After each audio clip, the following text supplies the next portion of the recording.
എനിക്ക് civil service officer ആവാനാണ് ആഗ്രഹം.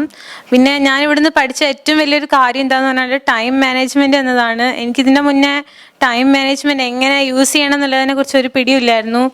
പിന്നെ സാറിൻ്റെ ക്ലാസ് അറ്റൻഡ് ചെയ്തതിന് ശേഷമാണ് ടൈം മാനേജ്മെൻറ്റിനെ കുറിച്ച് കൂടുതൽ അറിയാൻ പറ്റിയത്. ഈ ക്ലാസ്സിന് വരാൻ വേണ്ടിയിട്ട് എന്നെ ഇവിടെ കൊണ്ട് ചേർത്ത എൻ്റെ പാരൻസിനോടാണ് എനിക്ക് ആദ്യം താങ്ക്സ് പറയേണ്ടത്. എനിക്ക് സിവിൽ സർവീസ് എന്നുള്ളത് എങ്ങനെ അച്ചീവ് ചെയ്യണം എന്നുള്ളത്, പിന്നെ എക്സാമിനൊക്കെ എങ്ങനെ തയ്യാറെടുക്കണം എന്നുള്ളതൊക്കെ സാറും മാമും കൂടിയാണ് പറഞ്ഞു തന്നത്. Thank you so much. Before when I came here, I was really scared to get on the stage. Well, I think I somewhat conquered my fear, and I have to give my whole thanks and gratitude to these both two wonderful people, because they really changed the way I used to think, because I used to think I was a waste. People used to say that, dude, you can't do it. Just forget it. So, but I found my true potential after coming over here. So, I have to thank them a lot, because, and I will carry this on top of my life while going forward, because this was one huge help for me. എനിക്കൊരു doctor ആവണമെന്നാണ് ആഗ്രഹം.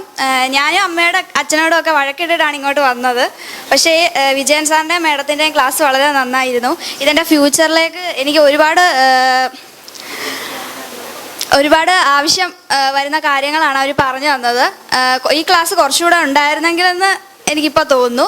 എനിക്ക് കട്ടിങ്ങിലും pasting ഒക്കെ വളരെ ഇഷ്ടമായതുകൊണ്ട് vision ബോർഡൊക്കെ എനിക്ക് ഒരുപാട് ഇഷ്ടപ്പെട്ടു. വിജയൻ സാറിൻ്റെ ക്ലാസ് എനിക്ക് മുമ്പ് ഒരു പ്രാവശ്യം കിട്ടിയിട്ടുണ്ടായിരുന്നു. സ്കൂളിൽ സാറ് വന്നിട്ടുണ്ടായിരുന്നു. പക്ഷെ ഞാൻ ഇവിടെ വന്നതിന് ശേഷമാണ് സാറിൻ്റെ ഇതാണെന്ന് അറിഞ്ഞത്. അല്ലെങ്കിൽ ഞാനും വരുന്നതിൻ്റെ മുമ്പത്തെ 2 ദിവസം വരെ ഭയങ്കര ടെൻസ്ഡ് ആയിരുന്നു. കുറേ പ്രശ്നങ്ങൾ ഉണ്ടായിരുന്നു. മീൻസ് കുറേ പ്രോഗ്രാംസും കാര്യങ്ങളും നടത്തി നോക്കാനുള്ളൊരു ശ്രമത്തിലായിരുന്നു ഞാൻ. പക്ഷെ ഇവിടെ വന്നതിന് ശേഷം ഈ ക്ലാസ്സിൻ്റെ ഫസ്റ്റ് ഹാഫ് കഴിഞ്ഞപ്പോൾ തന്നെ എനിക്കൊരു കാര്യം മനസ്സിലായത്, ഇനി ലൈഫ് പഴയ മാതിരി ആവില്ല.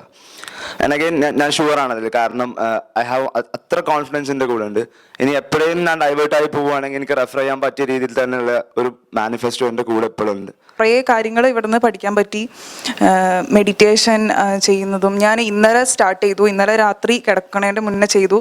രാവിലെ എണീക്കേണ്ട മുന്നേ ചെയ്തു. അപ്പം ഇത് കണ്ടിന്യൂസ് ആയിട്ട് ഞാൻ എന്തായാലും തുടർന്ന് കൊണ്ടുപോകും. ഞാൻ സാറെ കുറേ വീഡിയോസ് ആദ്യം കണ്ടിട്ടുണ്ടായിരുന്നു. പക്ഷേ ഞാൻ ഫസ്റ്റ് ടൈമാണ് അറ്റൻഡ് ചെയ്തത് സാറെ ക്ലാസ്. അപ്പം ഇത് എല്ലാവർക്കും നല്ല ഹെൽപ്ഫുള്ളാണ്, എനിക്ക് ഷുവറുണ്ട്. ഇത്രയും കാലം ജീവിച്ചതിൽ ഒരു ഏറ്റവും വാല്യുബിൾ ആയിട്ടുള്ള 2 ദിവസം ഏതാണെന്ന് ചോദിച്ചാൽ ഞാൻ ഈ 2 ദിവസത്തെ പറയും. അത് ഉറപ്പാണ്. ആര് ചോദിച്ചാൽ അതേ പറയുള്ളൂ. പിന്നെ ഇപ്പം എനിക്കൊരു മാജിക് ഷോ ഒക്കെ കാണാനാണ് നല്ല ആഗ്രഹം. അപ്പം ഞാൻ അച്ഛനോട് പറഞ്ഞു, ഞാൻ അങ്ങനത്തെയൊക്കെ വല്ല ക്ലാസ് ഉണ്ടെങ്കിൽ എന്നെ കൊണ്ട് വിടാൻ പറഞ്ഞു. അപ്പോൾ ഇതൊരു മാജിക് ആണെന്ന് പറഞ്ഞു. അപ്പോൾ എന്ത് മാജിക് എന്ന് ചോദിച്ചപ്പോൾ മാജിക് ഓഫ് തിങ്കിങ് ബിഗ് എന്ന് പറഞ്ഞു അച്ഛൻ. ഇപ്പോഴാണ് മനസ്സിലായത്. ഇപ്പോൾ ഇവിടെ വന്നപ്പോഴാണ് അച്ഛൻ magic of thinking big, how can we think globally എന്ന് ഞാൻ ഇവിടെ നിന്ന് പഠിച്ചു. നെക്സ്റ്റ് ഇപ്പോൾ എൻ്റെ പിന്നെ പറഞ്ഞത്, അച്ഛൻ പറഞ്ഞു ഇപ്പോൾ നിനക്ക് ഇങ്ങനെ ഒരു ക്ലാസ് കിട്ടുക എന്ന് പറഞ്ഞാൽ അത് ഓൾറെഡി സക്സസ് എന്താണെന്നും അത് രുചിച്ച ഒരാളെ കൊണ്ട് അത് അറിയാന്നുള്ളത് അത് ഏറ്റവും വലിയ കാര്യമാണ്. ഒരു സക്സസിൻ്റെ ഏറ്റവും അടിസ്ഥാനമായ കാര്യം ഓൾറെഡി സക്സസ് ആയ ഒരാളെ നിന്ന് സക്സസിനെ കുറിച്ച് പഠിക്കുക. സാർ ഓൾറെഡി വെൽ സക്സസ് ആണ്. PhD 2 PG, ഇതിൻ്റെ അപ്പുറം ഇത്രയും നല്ലൊരു ട്രെയിനർ, വേൾഡ് മൊത്തം അറിയപ്പെടുന്ന ഒരു ട്രെയിനർ. അപ്പോൾ സാറിൻ്റെ ക്ലാസ് എനിക്ക് പഠിക്കാൻ പറ്റുക എന്നുള്ളത് അതിന് ഞാൻ എൻ്റെ ഒരു എൻ്റെ മുൻകാല സുഹൃത്ത് എന്തോ പറയുമോ അതിന് മലയാളത്തിൽ അറിയില്ല, ആ സംഭവമാണ് അറിയുന്നു. പിന്നെ ഇപ്പം എൻ്റെ ഒരു ആഗ്രഹം എന്താന്ന് പറഞ്ഞു കഴിഞ്ഞാൽ റിച്ചസ്റ്റ് മാൻ, അതായത് ഇപ്പോൾ ഈ ലോകത്തിലെ ഏറ്റവും വലിയ കോടീശ്വരൻ ആവണം എന്നാണ് എൻ്റെ ഒരു ആഗ്രഹം.